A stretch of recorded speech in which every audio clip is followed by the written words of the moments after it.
Hi అండి. Today special idli అండి. మెత్తటి పువ్వు లాంటి ఇడ్లీ, అలాగే క్రిస్పీ క్రిస్పీ దోస అండి. 2 ఒకటే పిండితో చేయొచ్చండి. చూడండి, ఇలా దోసను చేయొచ్చు, ఇడ్లీను చేయొచ్చు. పిండి ఎలా చేయాలో చూద్దాం రండి. ఒక కప్పు రేషన్ బియ్యం, ఒక హాఫ్ కప్పు ఉద్దిబ్యాళ్ళు, హాఫ్ కప్ కన్నా మనకు 1/4 కప్పు సగ్గుబియ్యం అండి. ఇవి 3 బాగా కడిగేసి ఒక 5 గంటల పాటు నానపెడదామండి. చూడండి, 5 గంటల పాటు నాన్నాయి కదా! ఇప్పుడు మిక్సీ జార్‌లో వేసుకొని మెత్తగా గ్రైండ్ చేసుకుందామంట.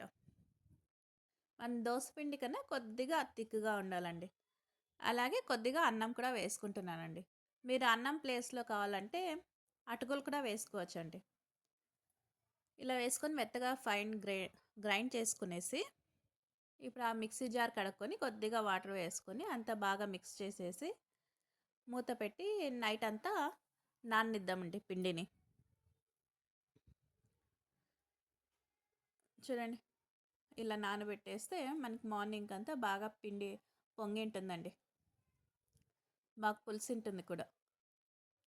ఇలా అంతా ఒకసారి బాగా మిక్స్ చేసుకునేసి రుచికి సరిపడా సాల్ట్ వేసుకుంటున్నానండి.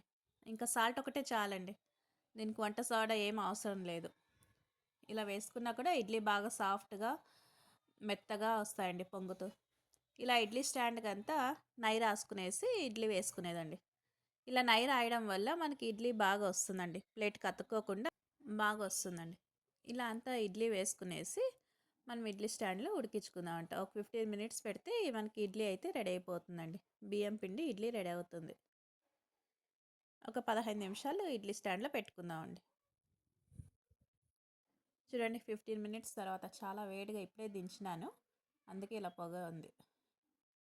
చూడండి, ఇప్పుడు ఒక సర్వింగ్ ప్లేట్‌లో తీసుకుందామంట.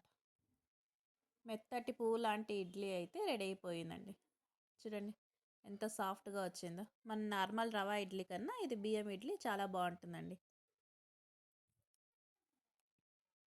ఇప్పుడు మీకు ఇదే పిండితో దోస కూడా వేసి చూపిస్తానండి. దోస కూడా చాలా బాగా వస్తుంది. క్రిస్పీగా, బాగా కలర్‌గా, రెడ్‌గా బాగొస్తుందండి. మీరు ఏది అడిగితే అది వేసేయొచ్చండి. పిల్లలకి దోస కావాలంటే దోస, ఇడ్లీ కావాలంటే ఇడ్లీ.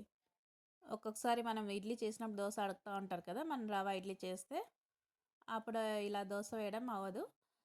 అందుకే ఈ పిండి చేసుకుంటే మనము 2 వెరైటీలు చేసుకోవచ్చండి. చూడండి, దోస కూడా బాగొచ్చింది కదా! క్రిస్పీగా, రెడ్‌గా. మీకు ఈ వీడియో లైక్ అవుతే లైక్ చేయండి, షేర్ చేయండి.